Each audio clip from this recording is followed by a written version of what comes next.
ಗಣೇಶ ವಿಸರ್ಜನೆ ಮೆರವಣಿಗೆ ವೀಕ್ಷಣೆಗೆ ಬರುವ ಜನರ ಸುರಕ್ಷತೆ ದೃಷ್ಟಿಯಿಂದ ಮಾರ್ಗದುದ್ದಕ್ಕೂ ಭದ್ರತೆ ಜೊತೆಗೆ ಹೈಮಾಸ್ಟ್ ಬಲ್ಬ್ ಬೆಳಕಿನ ಸೌಲಭ್ಯ ಕಲ್ಪಿಸಲು ಕ್ರಮ ವಹಿಸಲಾಗಿದೆ ಎಂದು ನಗರ ಪೊಲೀಸ್ ಆಯುಕ್ತ ಭೂಷಣ್ ಬೋರ್ಸೆ ತಿಳಿಸಿದರು.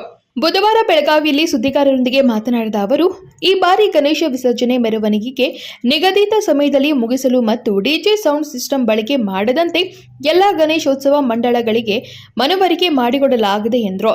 ಗಣೇಶೋತ್ಸವದಲ್ಲಿ ಡಿಜೆಗೆ ಅನುಮತಿ ನೀಡಲಾಗಿದೆ. ಮೆರವಣಿಗೆ ಮಾರ್ಗವನ್ನು ಸ್ಥಳೀಯ ಪೊಲೀಸ್ ಠಾಣೆಯ ಅಧಿಕಾರಿಗಳ ಜೊತೆಗೆ ಚರ್ಚೆ ಮಾಡಲಾಗಿದೆ. ಪಾರ್ಕಿಂಗ್ ಆಗಿ ಕೆಲ ಕಡೆಗಳಲ್ಲಿ ಜಾಗ ಗುರುತಿಸಲಾಗಿದೆ. ಖಾಸಗಿ ಹಾಗೂ ಸರ್ಕಾರಿ ಶಾಲಾ ಕಾಲೇಜು ಮಂಡಳಿಗಳಿಗೆ ಅನುಮತಿ ಕೇಳಿದ್ದೇವೆ ಎಂದರು. ಸಾಮಾಜಿಕ ಜಾಲತಾಣ ಹಾಗೂ ಬ್ಯಾನರ್ಗಳಲ್ಲಿ ಬೇಕಾಬಿಟ್ಟಿಯಾಗಿ ಪ್ರಚೋದನೆ ಮಾಡುವವರ ವಿರುದ್ಧ ಮುಲಾಜಿಲ್ಲದೆ ಕ್ರಮ ಜರುಗಿಸಲಾಗುವುದು ಎಂದರು. 6ನೇ ಸೆಪ್ಟೆಂಬರ್ 2025ರಂದು 11ನೇ ಗಣೇಶ ಹಬ್ಬದ ದಿನ ಇದೆ. ಆ ದಿನ ನಮ್ದು ಕಮಿಷನರೇಟ್ ವ್ಯಾಪ್ತಿಯಲ್ಲಿ ಸುಮಾರು 1,000 ಗಣೇಶ ವಿಸರ್ಜನೆ ಆಗುತ್ತೆ. ಈ ದಿಕ್ಕಿನಲ್ಲಿ ದೊಡ್ಡದು ಬಂದೋಬಸ್ತ್ ಅರೇಂಜ್ಮೆಂಟ್ ಮಾಡಲಾಗಿದೆ. ನಮ್ಮ ಸಿಟಿ ಪೊಲೀಸ್ ಹಾಗೂ ಹೊರಗಡೆದು ಸಿಬ್ಬಂದಿ ಸೇರಿ ಹೆಚ್ಚಿನ ಪ್ರಮಾಣದಲ್ಲಿ ಎಲ್ಲ ಅಧಿಕಾರಿ ಮತ್ತು ಸಿಬ್ಬಂದಿ ಹಾಕಲಾಗಿದ್ದಾರೆ.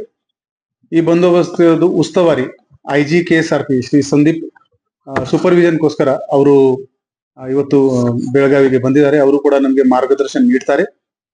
ಈ ಬಂದೋಬಸ್ತ್ನಲ್ಲಿ ಒಂದು DIG ರ್ಯಾಂಕ್ ಆಫೀಸರ್ ನಾನು, 7 SP ಮತ್ತು ಅಡಿಷನಲ್ SP ರ್ಯಾಂಕ್ ಅಧಿಕಾರಿಗಳು, 25 DSP ರ್ಯಾಂಕ್ ಅಧಿಕಾರಿಗಳು, 87 ಇನ್ಸ್ಪೆಕ್ಟರ್ ರ್ಯಾಂಕ್ ಅಧಿಕಾರಿಗಳು, 240 PSI ಮತ್ತು ASI ರ್ಯಾಂಕ್ ಅಧಿಕಾರಿಗಳು,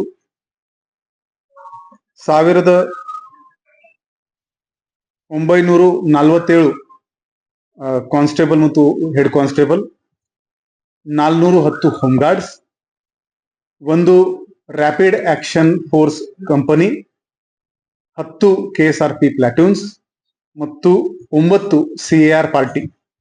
ಇದು ಸೇರಿ ಈ ಎಲ್ಲ ಅಧಿಕಾರಿಗಳು ಈ ಬಂದೋಬಸ್ತ್ನಲ್ಲಿ ಕೆಲಸ ಮಾಡ್ತಾರೆ. ರೌಂಡ್ ದ ಕ್ಲಾಕ್ ಶಿಫ್ಟ್ ಡ್ಯೂಟಿನಲ್ಲಿ ಇವರಿಗೆ ಡ್ಯೂಟಿ ನೀಡಲಾಗಿದೆ. ಇದರ ಜೊತೆಗೇನೆ ಎಲ್ಲ ಹುಂಡಾ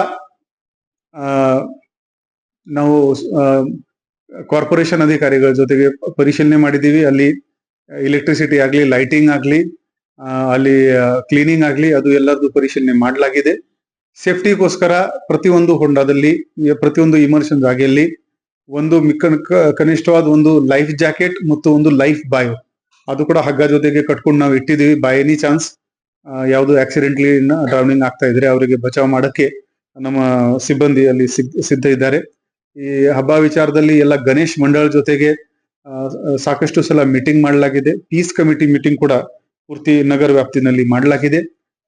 ನಮ್ಮ ಟ್ರಾಫಿಕ್ ಸಿಬ್ಬಂದಿ ನಮ್ಗೆ ಈ ಹಬ್ಬ ಟೈಮ್ನಲ್ಲಿ 6ನೇ ತಾರೀಕಿಗೆ ಸಹಾಯ ಮಾಡಕ್ಕೆ ಟ್ರಾಫಿಕ್ ವಿಚಾರದಲ್ಲಿ ಬೆಂಗಳೂರು ಮತ್ತು ಮೈಸೂರಿಂದ ಕೂಡ ಟ್ರಾಫಿಕ್ ಸಿಬ್ಬಂದಿ ಯಾರಿದ್ದಾರೆ ಅವರು ಕೂಡ ನಮಗೆ ಇಲ್ಲಿ ಬರ್ತಾ ಇದ್ದಾರೆ. ಟ್ರಾಫಿಕ್ ಬೆಳಗಾವಿ ನಗರದ ಟ್ರಾಫಿಕ್ ನಲ್ಲಿ ನಮಗೆ ಸಹಾಯ ಮಾಡಕ್ಕೆ. ಮತ್ತು ಟ್ರಾಫಿಕ್ದು ನಾವು 17 ಪಾರ್ಕಿಂಗ್ ಪ್ಲೇಸಸ್ ಐಡೆಂಟಿಫೈ ಮಾಡಿದೀವಿ. ಲಾಸ್ಟ್ ಡೇ ಸಾಕಷ್ಟು ಜನ ಹಬ್ಬ ನೋಡಕ್ಕೆ ಬರ್ತಾರೆ, ಅವರಿಗೆ ಅನುಕೂಲ ಆಗ್ಬೇಕು. ಆ ಪಾರ್ಕಿಂಗ್ ಜಾಗೆಯಲ್ಲಿ ಕೂಡ ಲೈಟಿಂಗ್ ಮತ್ತು PA ಸಿಸ್ಟಮ್ದು ನಾವು ಅರೇಂಜ್ಮೆಂಟ್ ಮಾಡಿದೀವಿ. ಹಾಗೇನೆ ಮ್ಯೂಸಿಕ್ ವಿಚಾರದಲ್ಲಿ ನಾವು ನಾಯ್ಸ್ ಪೊಲ್ಯೂಷನ್ ಕಂಟ್ರೋಲ್ ಆಕ್ಟ್ ಪ್ರಕಾರ ಡಿಸಿಬಲ್ ಹೆಚ್ಚಿನ ಆಗಬಾರ್ದು. ಆ ದಿಕ್ಕಿನಲ್ಲಿ ನಾವು ಜನರಿಗೆ ರಿಕ್ವೆಸ್ಟ್ ಮಾಡಿದೀವಿ. 11ನೇ ದಿನ ಸಾರ್ವಜನಿಕ ಗಣೇಶ ಮೆರವಣಿಗೆಯ ಮಾರ್ಗವನ್ನು ಬದಲಾವಣೆ ಮಾಡುತ್ತೇವೆ. ವಿಸರ್ಜನೆ ಮಾರ್ಗದುದ್ದಕ್ಕೂ ಗುರುತಿಸಿರುವ 4,000 ಸಾರ್ವಜನಿಕ CCTVಗಳ ಮಾಡಿಕೊಳ್ಳಲಾಗುತ್ತಿದೆ. ಅಲ್ಲದೆ ಸೂಕ್ಷ್ಮ, ಅತಿ ಸೂಕ್ಷ್ಮ ಪ್ರದೇಶ, ಹೆಚ್ಚಿನ ಜನಸಂದಣಿ ಸೇರುವ ಸ್ಥಳಗಳಲ್ಲಿ ತೀವ್ರ ನಿಗಾ ವಹಿಸಲು ಹೆಚ್ಚುವರಿಯಾಗಿ 600 CCTV ಕ್ಯಾಮೆರಾ ಅಳವಡಿಸಲು ಕರೆಯಲಾಗಿದೆ. ಎಲ್ಲ ಗಣೇಶ ಮಂಟಪಗಳಿಗೆ ಆಯಾ ಮಂಡಳಿಗಳಿಗೆ CCTV ಅಳವಡಿಸುವಂತೆ ವಿನಂತಿಸಲಾಗಿದೆ. ಕೆಲವರು ಸಮ್ಮತಿಸಿದರೆ ಇನ್ನು ಕೆಲವರು ನಿರಾಕರಿಸಿದ್ದಾರೆ. ಅದಕ್ಕೆ ಪರ್ಯಾಯ ವ್ಯವಸ್ಥೆ ಮಾಡಿಕೊಳ್ಳಲಾಗುತ್ತದೆ. ಭದ್ರತೆಗಾಗಿ ವಿವಿಧ ಜಿಲ್ಲೆಗಳಿಂದ ಪೊಲೀಸ್ ಸಿಬ್ಬಂದಿ ಕರೆಸಿಕೊಳ್ಳಲಾಗುತ್ತಿದೆ ಎಂದು ತಿಳಿಸಿದರು. ಸಂಕಲ್ಪ ಶಿಂದೆ, KMM ಕನ್ನಡ ನ್ಯೂಸ್, ಬೆಳಗಾವಿ.